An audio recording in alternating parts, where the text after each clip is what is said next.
함께 기도하겠습니다. 사랑과 은혜가 충만하신 우리 아버지 하나님 감사합니다. 아무 소망 없이 살던 우리의 인생 가운데 찾아와 주시고 주님의 보혈과 그 사랑을 깨닫게 해주셨습니다. 우리가 생을 살면서 주님의 복음을 힘차게 전하며 살아가다가 살아계신 주님을 만날 수 있게 도와주시기를 부탁드립니다. 오늘 함께 모인 봉사회 형제님들, 또 2차 학예 수양회 동안에 전도하고 또 수고하고 여러 가지 많은 일을 복음을 위해 했습니다. 주님께서 그 마음 알아주시고 그 모든 것을 상으로 갚아주시고 또 그 모든 것을 인하여 더 힘있게 생을 살다가 주님을 만날 수 있도록 은혜를 베풀어 주시옵소서. 지금 3차 학예 수양회가 진행 중에 있습니다. 복음을 전하는 그 손길 위에 은혜를 더해 주시고 또 말씀 전하시는 이들의 건강을 늘 살펴주셔서 힘 있는 말씀을 전할 수 있도록 도와주시옵소서. 그리고 봉사하는 손길마다 아무런 사고 없이 잘 진행될 수 있도록 도와주시고 7차 학예 수양회가 마무리되는 날까지 여러 가지 안전으로부터 또 마귀의 시험과 또 환난으로부터 우리를 보호해 주시기를 간절히 바라고 소원합니다. 오늘 함께 말씀을 나누고자 합니다. 끝나는 시간까지 오직 주님께서 주관해 주시고 은혜로운 시간으로 이끌어 주시옵소서. 저희를 사랑하시는 예수님 이름으로 감사하며 기도드렸습니다. 아멘. 함께 성경 찾겠습니다. 역대하 15장입니다.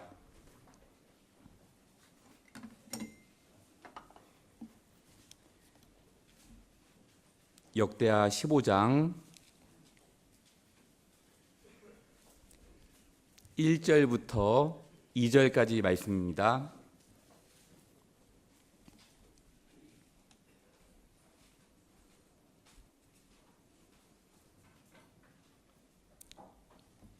제가 읽겠습니다. 하나님의 신이 오뎃의 아들 아사랴에게 임하심에 저가 나가서 아사를 맞아 이르되 아사와 및 유다와 베냐민의 무리들아 내 말을 들으라. 너희가 여호와와 함께하면 여호와께서 너희와 함께 하실지라.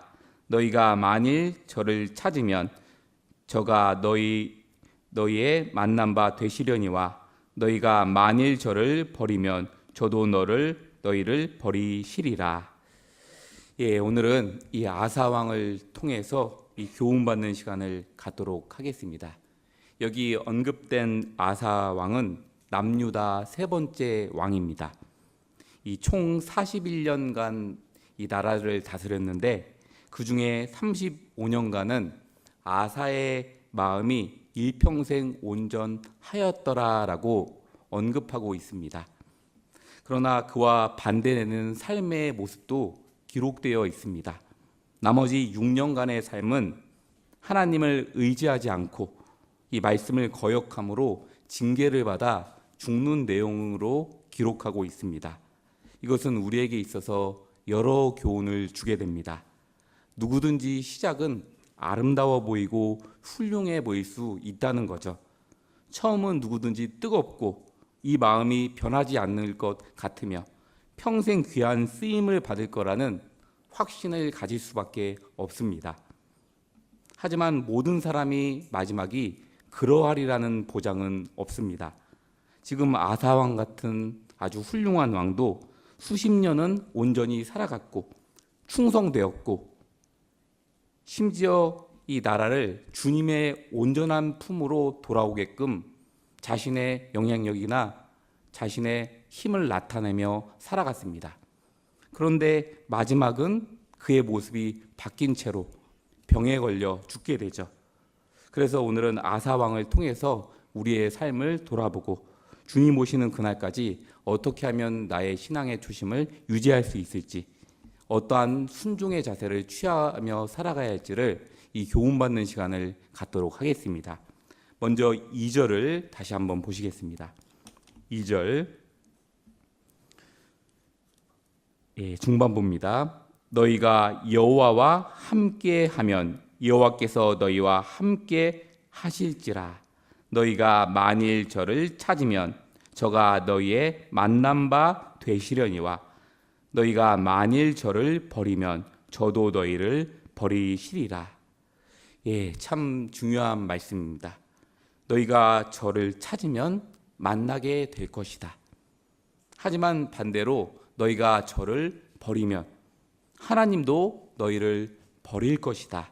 이것을 말씀하셨습니다. 이는 우리의 삶 속에서 반드시 이루어질 수밖에 없습니다. 아사의 생을 보면 그는 35년간의 생은 하나님을 찾는 일에 몰두했습니다. 그때 수많은 축복이 그의 인생 가운데 임하게 되었습니다. 하나님께서 큰 복을 주셔서 나라가 강대해지고 이 왕 자체로도 복이 임하고 아주 좋은 복된 일들이 펼쳐지게 되었습니다. 그런데 반대 6년간의 삶은 여호와를 찾지 않게 됩니다. 그는 말씀을 버렸고 또 불순종했습니다. 그 결과 수많은 아픔과 징계와 시련의 시간을 보낼 수밖에 없게 됩니다. 이것은 우리에게도 적용이 됩니다. 내가 주를 찾고 찾으면 복이 있는 삶이 펼쳐지게 됩니다. 하지만 우리가 주님을 버리면, 주님의 말씀에 불순종하면 주님 앞에서 우리도 버리움 바 되는 인생이 될 수 있음을 우리에게 가르쳐주고 있습니다. 여기 12절을 한번 보시겠습니다. 12절 또 마음을 다하고 성품을 다하여 열조의 하나님 여호와를 찾기로 언약하고 무릇 이스라엘 하나님 여호와를 찾지 아니하는 자는 대소남녀를 물어나고 죽이는 것이 마땅하다 하고, 여기 아사 왕의 하나님을 찾는 모습이 기록되어 있습니다. 여기 여호와를 찾다, 이 뜻은 어떤 장소를 발로 밟다, 실행하다, 이러한 뜻이 담겨져 있습니다. 즉 하나님께 전념했다는 표현입니다. 아사 왕의 처음의 모습은 마치 이러했습니다. 그는 하나님에 대해서 열심히 있었습니다. 그것도 특심을 가지고 하나님을 섬겼습니다. 이를 어떻게 할 수 있냐면 13절에 보면 무릇 이스라엘 하나님 여호와를 찾지 아니하는 자는 남녀를 물어나고 다 죽이겠다. 그는 자신의 목숨을 다해서 섬겼음을 보여주고 있습니다. 자신뿐 아니라 백성조차 하나님을 섬기지 않으면 처단할 것이다. 이것은 쉬운 부분이 아니죠. 이 정책상 굉장히 어려운 일이 될 수 있습니다. 한 하나님만 섬겨라. 이것은 굉장히 과한 일이 될 수도 있는 거죠. 하지만 자신의 백성까지도 하나님을 온전하게 섬기기 바랬던 이 아사의 결단력 있는 모습이라고 할 수 있습니다. 그리고 8절입니다. 아사가 이 말 곧 선지자 오뎃의 예언을 듣고 마음을 강하게 하여 가증한 물건을 유다와 베냐민 온 땅에서 제하고 또 에브라임 산지에서 빼앗은 성읍들에서 제하고 또 여호와의 낭시랍 여호와의 단을 중수하고, 이 아사는 이방 산당을 척결하고 하나님을 위한 이 단을 쌓았습니다. 이는 백성이 우상을 버리고 살아계신 하나님을 섬기기 위한 방편으로 이 전략을 마련했던 겁니다. 즉 칭찬을 받을 모습이라고 할 수 있죠. 이 모습이 구원받은 성도에게도 필요하다고 볼 수 있습니다. 이 시대의 우상, 육신의 정욕, 안목의 정욕, 이생의 자랑, 이 모든 것을 제하는 것이 하나님 앞에서 필요할 수 있습니다. 하나님보다 더 사랑하는 것이 있다면 이것을 제하는 것이 마치 우상을 제하고 하나님을 찾는 하나의 모습이라고 할 수 있습니다. 그것이 아사의 삶 가운데 초반부의 인생에 크게 나타났던 점입니다. 이 창세기 35장에 보면 야곱의 생애 가운데 믿음의 모습이 나타나 있습니다. 너희 중에 이방 신상을 버리고 자신을 정결케 하고 의복을 바꾸라는 말씀이 있죠. 그 후에 베델로 올라가서 단을 쌓을 거라고 야곱이 말했습니다. 그러니까 악한 것을 제하고 하나님을 온전히 섬기는 모습은 신앙의 회복을 결심하는 모습이자 여호와를 찾는 모습이라고 할 수 있습니다. 주님께서는 말씀하셨죠. 한 사람이 두 주인을 섬길 수 없다 하셨습니다. 그리스도와 벨리알이 함께 거할 수 없고 의와 불법이 함께 사귈 수 없다 하셨습니다. 그래서 내가 하나님보다 더 사랑해서 섬기고 있는 것이 과연 무엇인지, 거리낌이 되고 방해를 주는 것이 무엇인지, 복음을 전하는 데 있어서 제약을 거는 것이 무엇인지, 이것을 살펴보고 제하는 것이 하나님을 찾는 모습이라고 할 수 있습니다. 특히 지금은 마지막 시대입니다. 주님 오실 날이 가까워지고 있는 때입니다. 어둡고 악이 활기차고 유혹의 바람이 거세게 불어올 때입니다. 이럴 때일수록 우리에게 필요한 것은 무엇일까? 이 우상숭배의 일에 대해서 제하는 것이 필요하다는 겁니다. 앞으로 한 장 넘겨서 역대하 14장입니다. 14장 4절.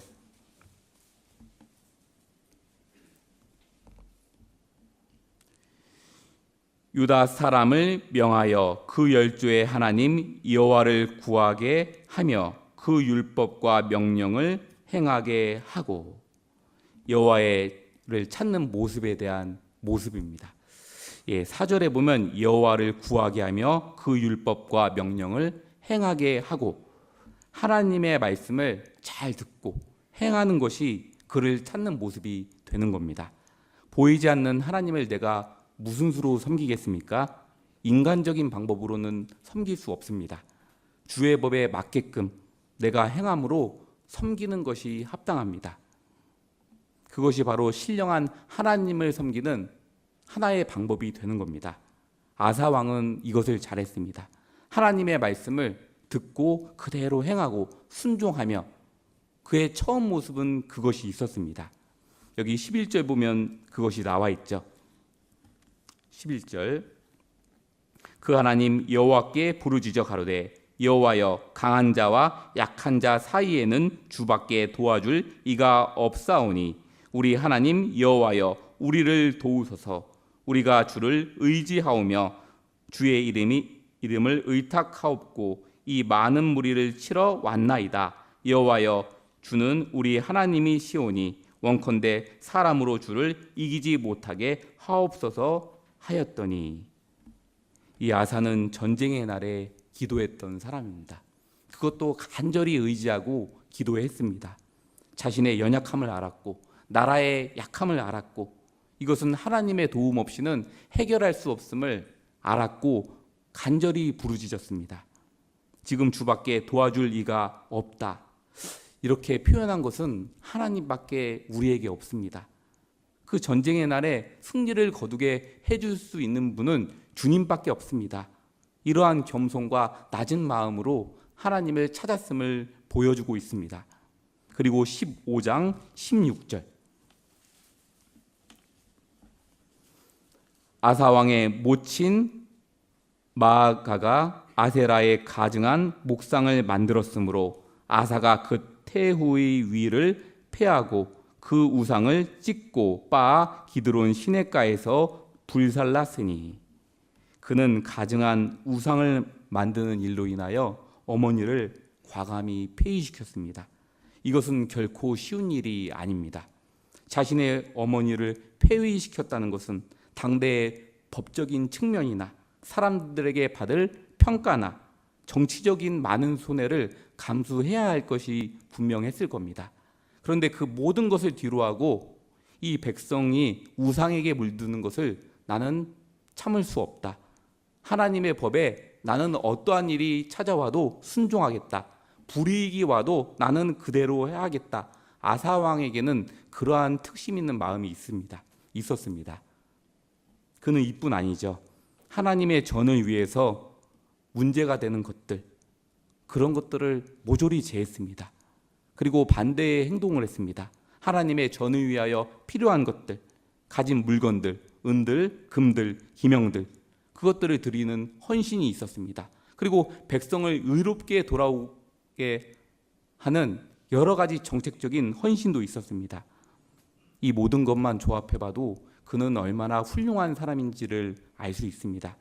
그는 부르짖는 기도의 사람이었고 헌금을 열심히 했던 헌신의 사람이었고 이 죄를 철저히 배척했던 우상 숭배를 제하는 사람이었고 과감한 열정과 추진력이 있는 왕이었음을 알 수 있습니다. 지금으로 말하면 정말로 훌륭한 일꾼이라고 할 수 있는 거죠. 그런데 문제는 이러한 훌륭한 신앙의 초심도 나중에 바뀌었다는 점입니다.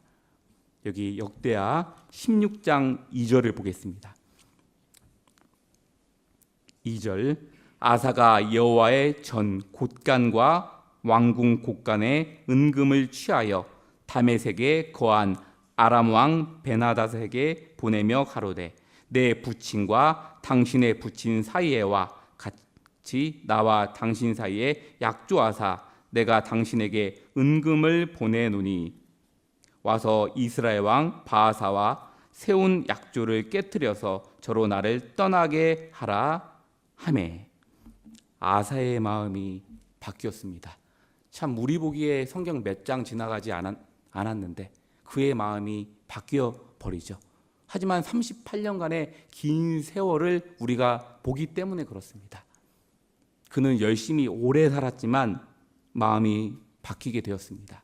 그 결과 이 위기의 전쟁의 상황을 과거처럼 하나님을 의지하고 기도하고 순종하는 것이 아닌 자신의 외교와 돈을 의지해서 이 상황을 극복하려 들고 있습니다. 어찌되었든 그의 계획은 여기서는 성공하게 됩니다. 적군이 이로 인해 돌아가게 되었습니다. 그런데 문제는 그것은 일시적인 방편에 불과했던 겁니다. 하나님 앞에서는 더 큰 문제가 발생하게 되었습니다. 여기 7절 보겠습니다. 때에 선견자 하나니가 유다 왕 아사에게 나와서 이르되 왕이 아람 왕을 의지하고 왕의 하나님 여호와를 의지하지 아니한 고로 아람 왕의 군대가 왕의 손에서 벗어난 나이다. 이 하나님의 선견자 하나니가 아사 왕을 꾸짖었습니다.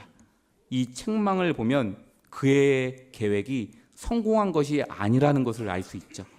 과거의 왕은 하나님을 그렇게나 의지해서 구스 사람과 룻 사람의 큰 군대를 진멸했었습니다. 그런데 오히려 지금은 아무것도 한 것이 없습니다. 그냥 내쫓았을 뿐인 겁니다. 그래서 하나님은 그 과거를 회상시키면서 왕이 하나님을 의지했을 때 그 모든 군대를 멸하지 않았느냐? 지금은 외교나 하고 다른 왕을 의지해서 쫓아냈을 뿐이지만 당신은 한 것이 없다. 돌이켜야 된다. 그 메시지를 전달했다고 할 수 있습니다. 자신의 왕을 하나님의 말씀으로 크게 책망했다는 거죠. 그러면 그는 어떻게 했어야 했습니까? 평소 같았으면 찔림을 받고 돌이켰을 겁니다. 하지만 이제 그는 초심이 바뀌어버리게 되었습니다. 처음에 아사 왕의 모습이 아닌 거죠. 10절을 보겠습니다. 10절 아사가 노하여 선견자를 옥에 가두었으니 이는 그 말에 크게 노하여 씀이며 그때 아사가 또 몇 백성을 학대하였더라. 처음에 그렇게 말씀을 두려워했던 그가 이제 하나님의 뜻을 선포하는 선견자를 가두어 버립니다. 참 신기하죠. 주의 말씀이라면 물불을 가리지 않고 또 어머니조차 폐위시키고 목숨을 걸고 섬겼던 그 사람이 선견자를 가두고 선한 백성을 학대하고 하는 잘못된 행동을 보이게 됩니다. 이걸 보면 처음 그때의 아사왕이 맞는가 하는 의문까지 들게 됩니다. 이것은 누구에게도 이렇게 변할 수 있음을 교훈해 주고 있습니다. 누구든지 잘 될 때는 내가 장차 바뀔 거다. 초심을 잃어버리게 될 거다. 아무리 말해도 와닿는 사람 별로 없습니다. 아사왕이 잘 될 때 당신은 크게 타락할 거다 말한다면 나는 절대로 그렇지 아니하겠노라. 뭐 맹세하지 않겠습니까? 아니면 내가 조심하겠노라 하면서 근엄하게 겸손하게 말을 하겠죠. 하지만 정말로 그렇게 되는 사람은 많지 않다는 겁니다. 이 초심을 끝까지 지키며 믿음의 사람으로 남는다는 것은 결코 쉬운 일이 아니라는 거죠. 그렇게 믿음의 길을 순종하고 끝까지 한 사람은 소수에 불과하다는 점입니다. 그렇다면 우리가 신앙에 대해서 끝까지 견고히 잡고 주님 오시는 날까지 승리하려면, 그 초심을 지키고 살아가려면 우리는 어떻게 해야 될까? 그 방법은 한 가지입니다. 자신의 신앙의 경계를 늦추지 않고 한결같은 모습으로 기본에 충실하는 것만이 그 답이라고 생각합니다. 정말로 중요한 것이 이 기본기라고 생각합니다. 이번에 봉사회 이 족구 대회를 할 때 이 기본기에 대해서 신앙적인 교훈을 받게 되었습니다. 이 족구를 하다 보면 이 공격을 잘하는 분들이 있습니다. 그분들의 특징이 뭐냐면 한 목사님이 알려주셨습니다. 이번에 우승을 하셨죠. 중심을 잡아야 한다. 저는 처음에 그게 무슨 말인지 몰랐습니다. 이 중심을 잡아야 한다는 말은 무슨 말이냐면 쉬운 상황에서의 공은 누구든지 잘 찹니다. 하지만 어려운 상황이 왔을 때는 자빠질 지경에서 그 중심을 잘 잡는 그 자세 자체가 어렵죠. 그러면 이것을 어떻게 해야 될까 제가 한번 찾아봤습니다. 그래서 그 프로 선수들이 하는 것이 그 가장 쉬운 것을 계속해서 똑같은 자세로 반복해서 훈련하는 거라고 합니다. 어떻게 보면 선수들은 그것에 이골이 났죠. 하지만 그 쉬운 상황을 반복하고 그 기본을 반복할 때에 비로소 아주 극적인 상황이 왔을 때 그 올바른 자세를 그 어려운 상황에서 나타나게 된다라는 그 글을 보게 되었습니다. 그렇다면 신앙의 기본기란 과연 무엇인가? 내 몸과 마음에 무엇을 쌓아야 하는가? 위기의 상황에도 동일한 자세가 나오게끔 할 수 있는 것은 무엇일까? 그것은 말씀이 될 수밖에 없습니다. 성경은 나를 자로나 우로나 치우치게 하지 않는 놀라운 힘을 가지고 있죠. 어떠한 환난에도 똑같은 자세, 똑같은 위지시켜주는 능력이 말씀 안에 있습니다. 그렇기 때문에 일평생 말씀을 꾸준히 보고 또 읽는 그 일에 창념해야 할 수밖에 없습니다. 만일 기본적인 훈련을 부족하게 하고 나의 노력으로, 요령으로 나의 신앙을 발전시켜 보겠다. 그런 것은 있을 수가 없다는 겁니다. 그러면 반드시 한계에 부딪힐 수밖에 없습니다. 환난 날에 낙담하면 내 힘의 미약함을 보리리라. 그렇게 기본에 충실하지 못하면 그 환난 때에 반드시 미약함을 나타낼 수밖에 없게 되죠. 그래서 우리에게 가장 중요한 것은 이 말씀의 기본을 늘 잡고 살아가는 겁니다. 시편 119편입니다. 시편 119편 133절.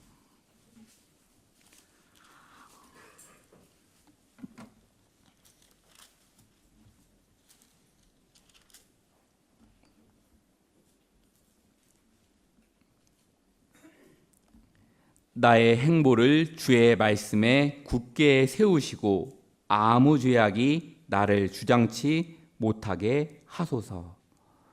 예, 초심을 지키려면 행보를 끊임없이 가져가는 겁니다. 말씀을 중심으로 계속해서 순종하며 그 한계를 걸어가는 자세를 취하는 겁니다. 그러면 죄와 멀어지고 많은 시험 가운데 벗어날 수 있게 되는 겁니다. 이 사람이 생을 살다 보면 누구든지 타성에 빠질 수밖에 없습니다. 어느 누구라도 육신이 있는 사람은 같은 일을 반복하게 되면 지루해지고 매너리즘에 빠지게 되고 게을러지는 것은 육신의 본성입니다. 그래서 사무엘하 11장에 보면 다윗의 생애에 큰 실수가 있을 때도 이 부분이 있었습니다. 다윗이 해가 돌아와서 왕의 출전의 기약이 다가왔을 때 그 다음에 뭐라고 말했냐면 다윗은 예루살렘에 그대로 있으니라. 그대로 있으니라. 이것은 물러서는 모습입니다. 평소 때 그 같으면 새로운 마음으로 전쟁에 출전했겠죠. 하지만 그대로 있으니라. 그냥 그대로 자신의 신앙이 퇴보해도 거기에서 멈춰서 있었던 겁니다. 그대로 변화 없이 오히려 후퇴하는 그 모습은 큰 범죄를 만들어내게 되었습니다. 그래서 마땅히 있어야 할 곳에 있지 않고 위치를 이탈하고 열심을 내지 않는 것은 아무것도 아닌 것이 아니라 나의 신앙의 진보를 막는 동시에 범죄하게 하는 큰 일임을 기억할 필요가 있습니다. 그래서 여호와를 찾는 것은 어려울 때, 힘들 때, 넘어질 때 회개의 모습을 갖추는 거라 생각합니다. 실수는 있으나 돌이키는 것이 여호와를 찾는 모습이라는 거죠. 그동안 여호와를 찾지 않았지만 지금부터 찾는 모습이 여호와를 찾는 모습이 되는 것이자 회개의 모습이라고 생각합니다. 하지만 아사 왕의 부족한 부분이 여기에 있습니다. 38년간을 잘했는데 나머지 6년간 돌이킬 기회가 있었지만 그는 돌이키지 않았다는 겁니다. 끝까지 돌이키지 않았죠. 이 말년에 바하사가 쳐들어왔을 때 하나님을 의지하지 않고 기도하지 않는 모습을 보면 알 수 있습니다. 그리고 책망한 선견자를 가두어 버리게 되죠. 끝까지 돌이킬 여러 기회를 받았지만 그는 그것을 무시했습니다. 그리고 마지막에 징계로 발에 병이 들게 되자 그는 어떻게 합니까? 의원에게 의지하게 됩니다. 이것은 그가 오랜 기간 자신을 방치했음을 말해주고 있습니다. 보통 사람들이 중병에 들게 되거나 큰 어려움을 겪게 되면 돌이키는 것이 사람의 본성이죠. 그런데 그 상황에서도 여전히 돌이키지 않고 의원에게 구했다. 그것은 그가 오랫동안 그 강팍한 마음을 방치했음을 알 수 있습니다. 그래서 우리는 오랜 기간 불순종하는 그 마음에서 벗어나서 항상 돌이키는 마음, 그때그때마다 회개하는 마음, 이것이 필요하다고 할 수 있습니다. 잠언 10장입니다. 잠언 10장 17절.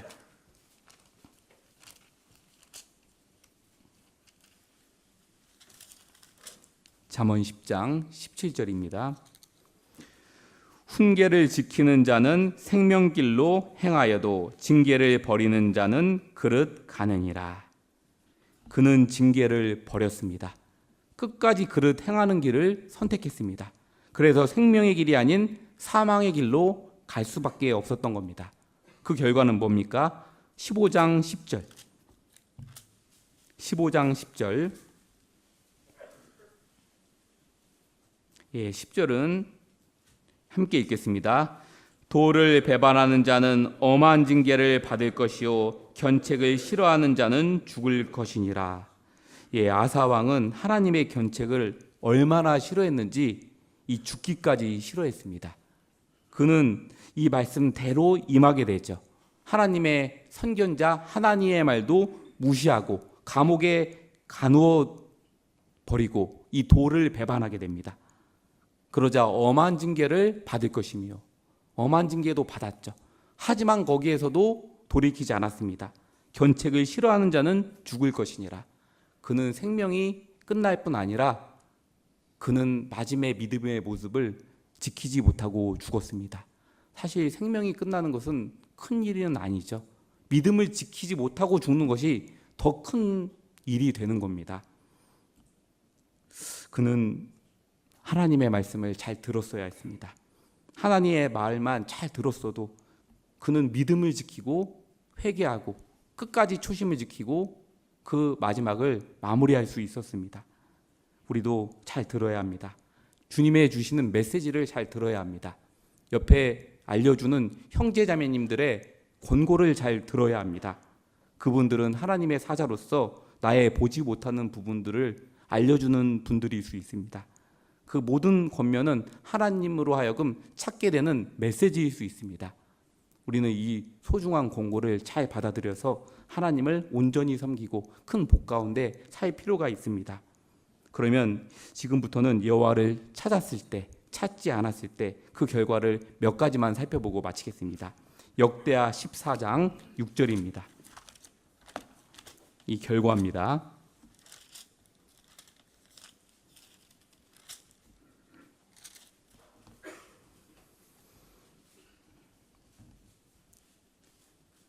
예, 6절 찾으셨으면 함께 읽겠습니다.